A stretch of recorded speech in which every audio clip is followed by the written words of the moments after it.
En Mérida, Yucatán, donde el tiempo parece deslizarse entre calles coloniales y ecos antiguos, yo, Emilio, aprendí que no todo viaje termina cuando uno cree llegar a destino. Este testimonio nace de la noche, del murmuro de la ciudad y de una sombra que recorre las calesas sin descanso, atrapada en un andar que no conoce reposo. Corría el año de 1993, un tiempo que hoy parece lejano pero que todavía vive en el aire caliente y cargado de historia de esta tierra. La terminal de autobuses, a espaldas del Palacio Municipal, era el punto de partida de muchas historias que la gente contaba al calor del mezcal o bajo la sombra protectora de los ceibos. Pero ninguna como la que comenzó a circular con fuerza en aquel entonces, la leyenda de la pasajera fantasma. Una joven mujer, dicen, aparece en el andén con una caja envuelta en flores marchitas. La observan caminar con paso decidido y ojos que no reflejan miedo ni alegría, solo una tristeza profunda y antigua. Pide una calesa para ser llevada hasta la colonia Rosario, un recorrido breve, de unos 15 minutos a lo mucho, pero que para quienes la han visto se convierte en un viaje marcado por lo inexplicable. Durante el trayecto, ella conversa, habla con voz suave y pausada, como si contara secretos que nadie más puede oír. Cuando llega a su destino, paga con un billete de 200 pesos, aunque el precio real del viaje apenas llega a 20. Los cocheros, desconcertados, intentan devolverle el cambio, pero ella insiste en que se queden con el dinero, con la promesa de volver al día siguiente para recoger el billete y completar la cuenta. Al día siguiente, cuando los cocheros regresan a buscarla, se encuentran con un hombre que niega rotundamente la presencia de la muchacha en aquella casa. Pero la descripción que dan de ella coincide con la imagen que corre por el pueblo, una joven que se ahorcó de un árbol cercano, 3 años atrás, sumida en la desesperación tras la trágica muerte de su hermano. Los que dudan de la historia intentan desmentirla mostrando el billete que ella dejó, pero pronto descubren que no es más que una hoja común o que, en ocasiones, se convierte en un hueso frío y rugoso. Aquellos que han llevado la calesa con ella a bordo suelen caer enfermos, como si el peso de la pasajera los marcara con una sombra invisible que se aloja en el cuerpo. Las apariciones se vuelven más frecuentes en las noches del 31 de octubre y durante el aniversario de su muerte. Policías, caleceros y vecinos aseguran haberla visto, una figura silenciosa y triste que vaga sin descanso. La razón de su penar parece ser un arrepentimiento profundo, una carga que no la deja encontrar la paz. Esta es la historia que escuché y que hoy comparto, no como un cuento contado al azar, sino como un testimonio que recorre la noche y el misterio, nacido del corazón mismo de Yucatán. La ciudad de Mérida, con su ritmo pausado y su aire impregnado de historia, se transforma en un escenario donde lo cotidiano se mezcla con lo invisible, y donde el misterio encuentra su morada en las calles empedradas y los rincones olvidados. Yo, Emilio, me adentré en esa atmósfera cuando las sombras comenzaron a tomar forma y las voces susurraban la presencia de aquella pasajera que no debía estar. La terminal de autobuses, un lugar donde la vida se cruza en constantes idas y venidas, se convirtió en el punto de encuentro entre lo tangible y lo intangible. Allí, frente a la mirada indiferente de transeúntes y vendedores, apareció ella por primera vez, con su caja cubierta de flores marchitas, el rostro sereno, pero marcado por un dolor que se extendía más allá de lo visible. Los cocheros la miraban con una mezcla de curiosidad y temor cuando subía a la calesa. Su presencia no era pesada, pero sí cargada de una energía sutil que parecía alterar el aire a su alrededor. Durante el trayecto hacia la colonia Rosario, sus palabras eran pocas, pero cada una parecía cargada de un peso antiguo, como si hablara para quienes ya no estaban, para los que habitan en ese espacio entre la vida y la muerte. Cuando entregaba el billete de 200 pesos, el desconcierto crecía. Muchos de los cocheros insistían en devolverle el cambio, pero ella les pedía que conservaran el dinero, con la condición de que la buscaran al día siguiente para regresar y completar la cuenta. Esta promesa no era un acto de amabilidad, sino un rito, una cadena invisible que ataba a quienes la aceptaban a una historia que no podían comprender. La siguiente mañana, cuando los Cochero volvían, eran recibidos por un hombre que negaba cualquier conocimiento de la mujer, que aseguraba que nadie vivía en esa casa ni había viajado con ellos la noche anterior. Pero la descripción que daban, la voz, la forma de mirar, coincidía con la figura que el pueblo conocía y temía. Aquella mujer, se decía, se había quitado la vida colgándose de un árbol cercano a la terminal 3 años atrás, después de no soportar la muerte de su hermano en un accidente. El dolor y el arrepentimiento la habían mantenido atada a este mundo, atrapada en un ciclo de viajes sin descanso, buscando algo que no podía alcanzar. Las pruebas eran tan extrañas como el fenómeno mismo. El billete que usaba para pagar los viajes no era siempre el mismo, unas veces era solo una hoja común, otras se transformaba en un hueso frío y áspero, testimonio material de una presencia que no pertenece del todo a este plano. Quienes llevaban la caleza con ella a bordo enfermaban, como si el peso de la muerte y el lamento se impregnaran en su cuerpo. Las apariciones se intensificaban en fechas específicas, sobre todo la noche de Halloween y en el aniversario de su fallecimiento.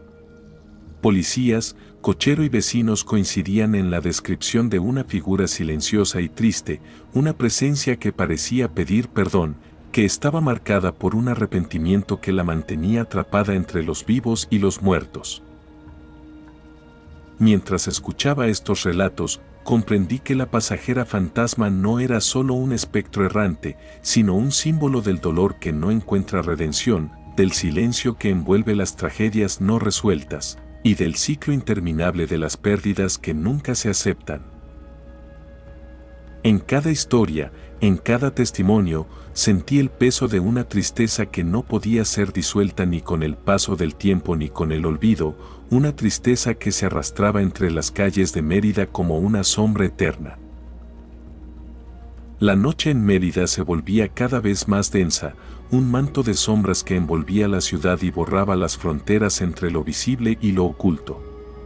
Yo, Emilio, sentía como el peso de la historia de la pasajera fantasma se hacía cada vez más tangible, como si esa tristeza antigua y su lamento contenido se filtraran en el aire que respiraba.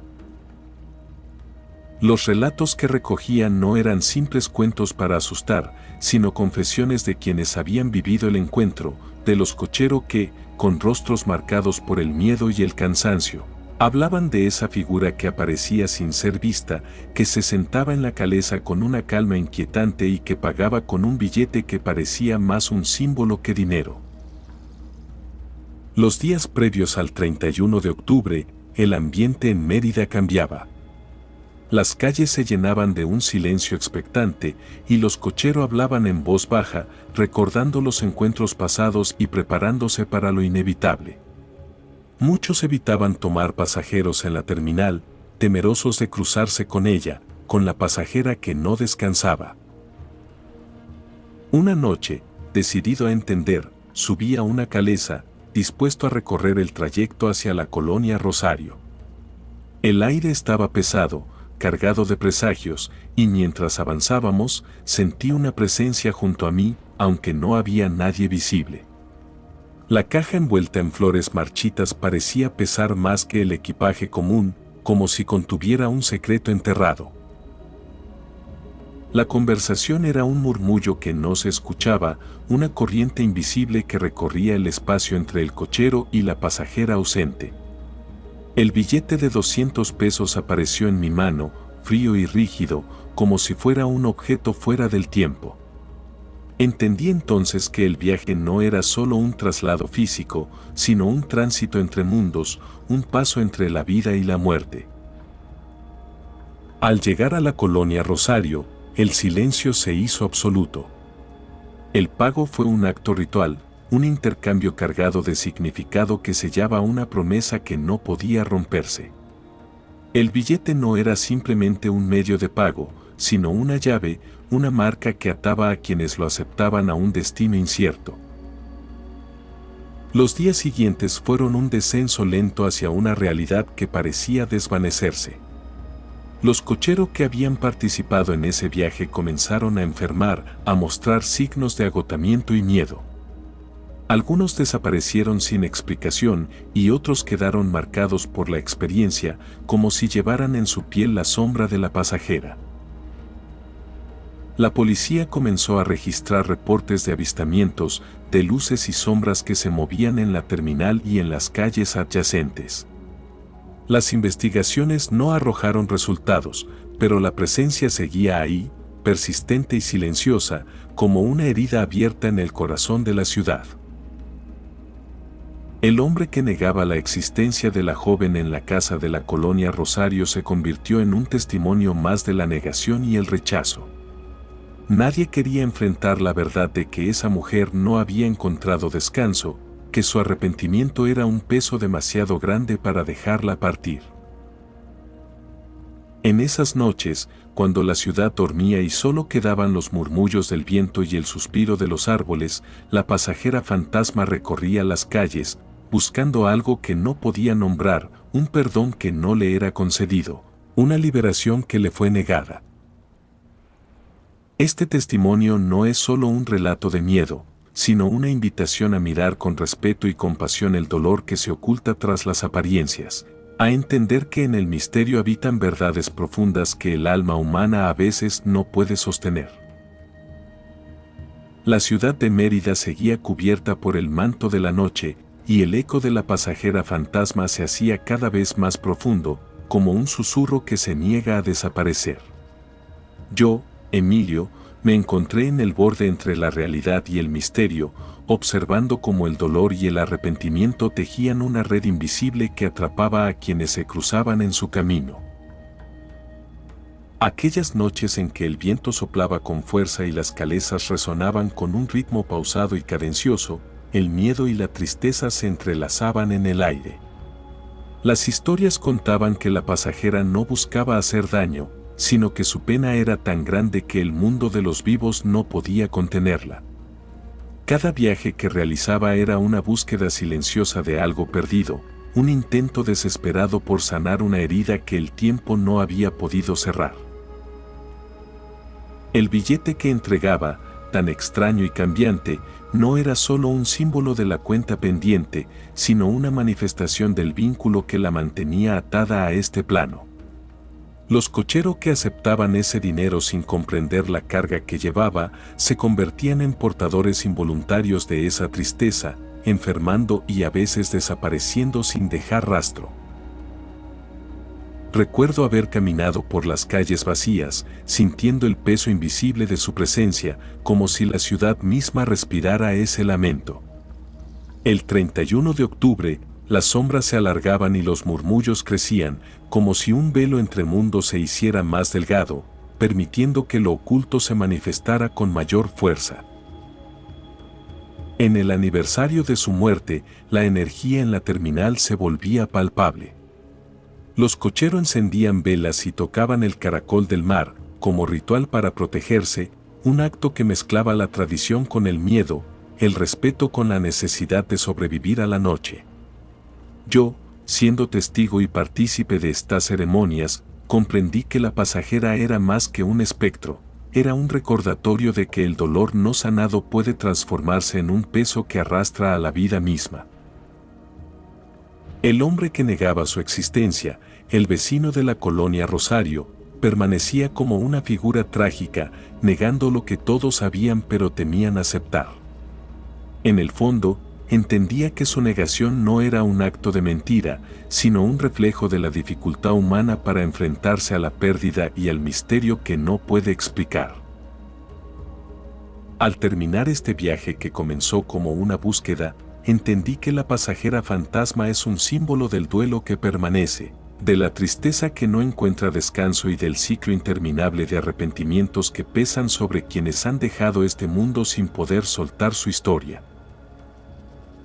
El silencio de la noche y la sombra que se desplaza entre las calesas nos recuerdan que en el corazón de la penumbra hay verdades que solo el alma puede abrazar. Escuchar es aceptar el peso del dolor y la luz que emerge al reconocerlo. Gracias por acompañar este testimonio que nace de la tierra, la memoria y el misterio de Yucatán.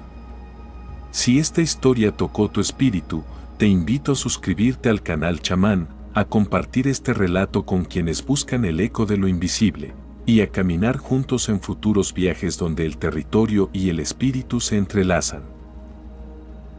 Aquí, en Chamán, las historias que susurran los espíritus encuentran su hogar.